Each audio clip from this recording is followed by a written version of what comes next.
السلام عليكم ومرحبا بكم. معكم قناة كويزين منينة الجريان. في هذه الفيديو راح نشارك معكم وصفة تاع بسبوسة فردية بمقادير بسيطة، تجي خفيفة ومشربة وبزاف بنينة. ديروها في مناسباتكم وفي افراحكم. قبل ما نبداو الفيديو تاعنا ما تنسوش ديروا الاعجاب والاشتراك في القناة فضلا وليس امرا. اول حاجة نبدا بها هي الشربات. هنا في كاسرونه عندي كاس تاع سكر، الكاس المستعمل تاع 220 ملل، وندير زوج كيسان تاع ماء، يعني كاس سكر يقابلوه زوج كيسان تاع ماء. نجيب الفوي ونخلط هذاك السكر مع الماء شويه باش يذوب لي. بعدها ندير مبشور ليمون ولا ديروا شريحه ليمون.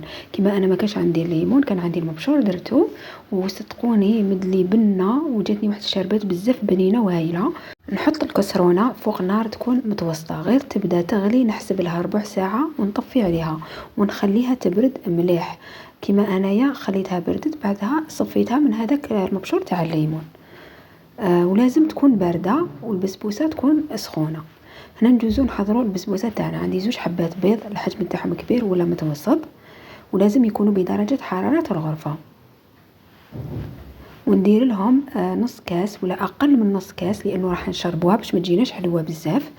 هنايا قبل درت قرصه تاع الملح، لازم تديروها. ودرت هنا اقل من نص كاس تاع سكر، الكاس مستعمل المستعمل تاع 220 ملل. ونضرب هذو المكونات مليح مليح بالباتر ولا ديروا بالفوي. المهم نضربوا هذاك البيض مع السكر مليح حتى الخليط ولا البيض يولي اللون تاعو ابيض، يتحول اللون تاعو من الاصفر الى الابيض لمده 3 دقائق هكاك. بعدها نجيب نص كاس تاع زيت بنفس الكاس اللي استعملته تاع 220 ملل، ونبدا نضيف فيه بشويه. ضيفوا شويه وخلطوا في نفس الوقت حتى تكملوا نص كاس كامل. نعاود لكم المقادير. ندير زوج حبات بيض بدرجه حراره الغرفه، ندير لهم قرصه تاع الملح، وندير اقل من نص كاس تاع سكر عادي. نضرب مليح بالباتر حتى يولي لي الخليط ابيض، ونزيد نص كاس تاع زيت نضيفه بالتدريج. الحجم الكاس تاع 220 ملل. نحط الزيت بشويه ونضرب في نفس الوقت. بعدها ندير نص كاس تاع حليب يكون دافي، نضرب شويه بالضراب الكهربائي.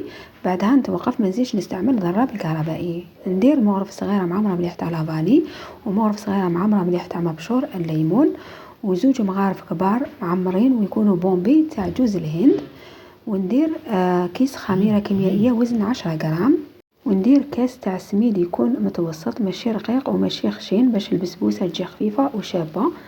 البسبوسه لازم يكون سميد متوسط اللي رايح شويه الخشين، حبه تاعو مرفوده، ماشي هذاك المتوسط اللي رايح لرقيق، لا هذيك البسبوسه تاعو تجي مدكسه ما تجيش شابه. بعد ما ضفت كاس تاع سميد يكون متوسط، نخلط مليح بالفوي.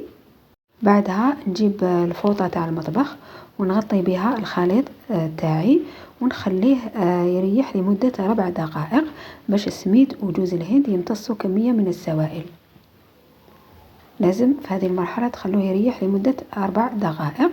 بعد مرور 4 دقائق نلقاو الخليط شوية بدا يتقال. في الأول تلقاوه شوية سائل، كي تخلوه يريح تلقاوه امتص هذاك السوائل ولا ثقيل شوية، نتحصل على هذا القوام. نجيب القوالب اللي راح نحط فيهم، دوك نكتب لكم القياس تاعهم.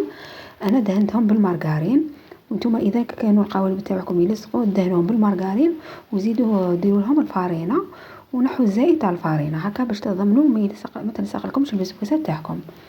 هنا راني نعمر فيهم، ما تعمروهمش كامل باش ما يفيضلكمش، عمروهم وخلوا شويه، يعني عمروا فوق النص بشويه، خلوا شويه لانه هي راح زيد تطلع، لانه فيها الخميره راح تطلع بزاف بزاف.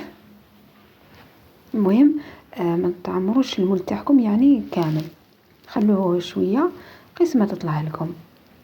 انا هذه المقادير داروا لي 10 حبات. انا خيرت هذو القوالب اللي يديروا فيهم لي تختولات ويديروا فيهم الميني كيك وثاني القطايف، وتقدروا ثاني ديروا في تاع الكعكات. هنايا بعد ما كملت عمرتهم حطيتهم في السنيوه اللي تدخل الفرن، طيبتهم على 180 درجه. طيبتهم من تحت. لازم الفرن تاعكم يكون سخون من قبل لمده ربع ساعه. كي يسخن نديرهم من تحت يطيبوا، كي نشوفهم طابوا من تحت وبداو يصفاروا من فوق نطفي عليهم من تحت ونشعلهم من فوق حتى يتحمروا حمرهم مليح، باش تخلوهم يعني اللي بيوضه. لازم تحمرهم مليح باش يجوا بنان، ماشي تحرقوهم. هنايا مباشرة غير تخرجوهم من الفرن اسقيوهم بالشربات اللي تكون باردة، اللي لازم تخدموها هي الاولى، يعني تبداو بها باش تبرد مليح عفوا. والسنيوه هنايا لازم الجوانب تاعها يكونوا عاليين، ما تكونش مسطحه، باش كي نكون نشرب ولا نسقي في البسبوسه هذيك الشربات كي تسيح تقعد في السنيوه. كي نكمل نشربهم كامل عفوا، هذيك الشربات اللي تكون في السنيوه نعاود نفرغها في الطاس ونعاود نشربهم، فهمتوا؟ تسمى ما يقعد منها والو. وكي تشربوا البسبوسه تاعكم ماشي ثمثم تقلبوها ولا تنحوها من المول، خلوها تتشرب في المول تاعها وتبرد باش تقلبوها. وبعدها هنا راني ندير فيها ندير البسبوسه تاعي في لي كيسات، درتها في هذوما لي نابخو تاع العسل، خاصين بالعسل، ودرتهم في لي كيسات هذوما البيوضه تاع المادلان ولا متعددي الاستعمالات.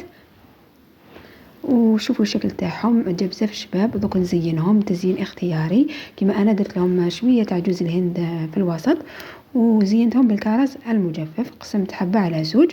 وتقدروا ثاني تزينوهم بالبيستاش، ولا تقدروا ديروا نص جوز الهند ونص بيستاش، وفي الوسط ديروا حبه تاع كرز. صدقوني جات الشكل تاعها هايل وراقي، وجات بنينه، ما جاتش يعني مدكسه ولا ناشفه من الداخل، جات مشربه حتى للداخل. وراح نقسم معكم حبه باش تشوفوا كيفاش جات. ونصيحة فقط ولا ملاحظة، ديروا سميد متوسط اللي جاي مايل شوية للخشين ماشي للرقيق، باش تجيكم فركتة يعني مزربعة ما تجيش مدكسة. شوفوا هنا كي قسمت معكم حبة تجي بزاف هايلة مشربة حتى للداخل وبزاف بنينة، غير جربوها على ضمانتي، ناجحة 100%.